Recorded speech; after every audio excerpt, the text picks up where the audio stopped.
It's been nearly 6 years since 23-year-old Brittany Shank disappeared from a rural area near Sturgis, Michigan. With so many questions still unanswered about what happened to this young mother of four, News 8's Megan Bunchman's been working with family members and the local sheriff's department to learn more.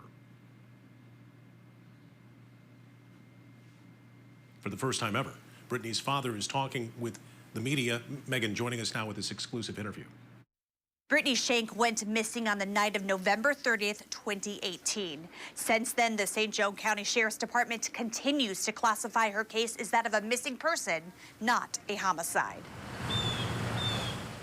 As the clock strikes noon on this sunny, unassuming fall day, the topic of conversation for many living and working in Centreville, Michigan, the unseasonably warm weather. But for Greg Wallace, a visit back home brings a lot of pain and sorrow. Sorrow from the unknown, pain from the unanswered. Just not knowing where she's at or...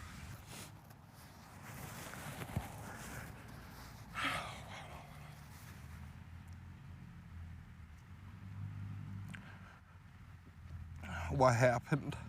This November will mark the 6 years since his daughter, then 23-year-old Brittany Shank, disappeared.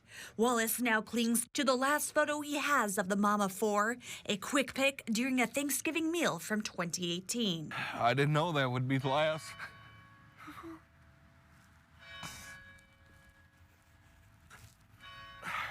Last day I would see her,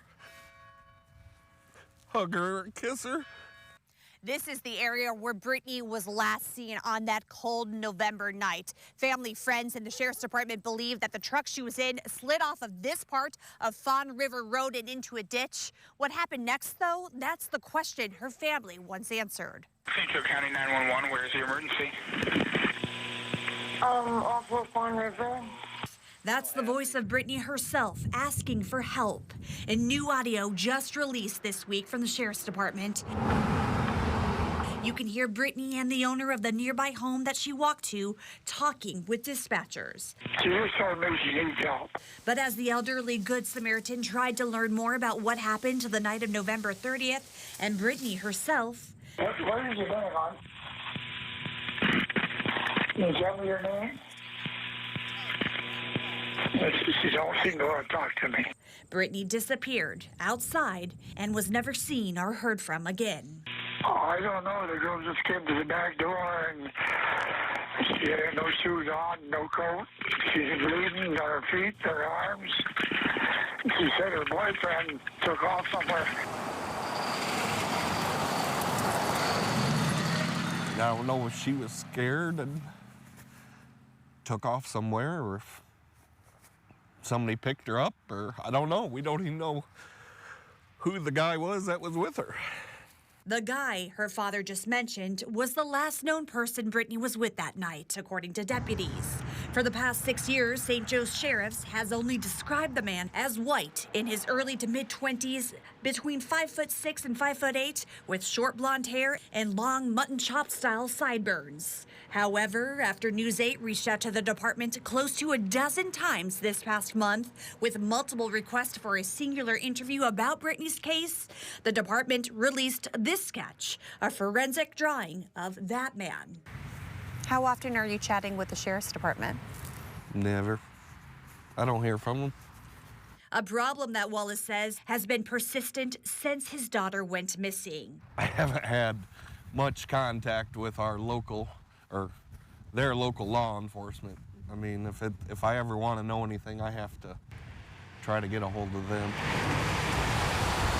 Which is what's bringing us up to today in downtown Centreville, where Wallace is now fighting to have his daughter's missing person case turned over to Michigan State Police. I've noticed an extreme lack of communication and priority. Brittany does not appear to be a priority when this is probably one of the biggest stories that has happened. I don't feel that she's getting the attention that she deserves. Victim advocate Lindsay Turner has been working alongside Wallace for the past 6 months. I know that this can happen to anybody. After she successfully had her family's own case turned over to MSP, following what she says was similar years of, quote, unintentional negligence by a different department on the east side.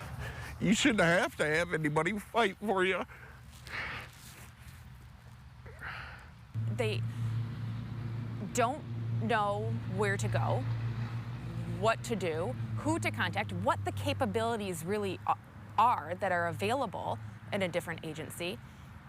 That's why I think that it's unintentional negligence. Her sister-in-law's case was solved after MSP took over, and now she's hoping for the same outcome for Britney. We've reached out to meet with the prosecutor, the lead detective, two MSP detectives, multiple times. Emails obtained by News 8 show Turner writing to the lead detective in Britney's case, asking to sit down with him for an update. But he responded that he had no time, citing staffing shortages and a reassignment to road patrol before he admitted, quote, "The worst part of this is I am not able to spend any time on Britney's case." Since Detective Otten got put back on road duty, I don't think anybody's even been on her case. It was at this courthouse just 3 weeks ago that Wallace stood crying in front of the County Board of Commissioners, pleading with them to pressure the sheriff as well as the prosecuting attorney to turn Britney's case over to MSP. All you have to do is ask.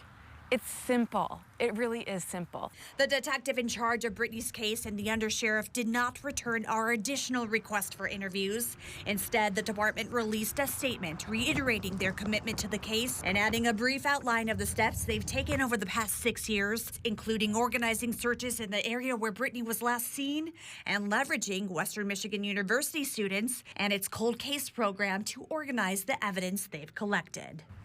Why? Why are we delaying this even longer? It is unnecessary. They have already admitted that they don't have time for Britney's case. Let's get started. Let's allow this family to have a Christmas, a Thanksgiving, maybe this year, where they aren't wondering where their baby girl is. In Centerville, I'm Megan Bunchman, News 8.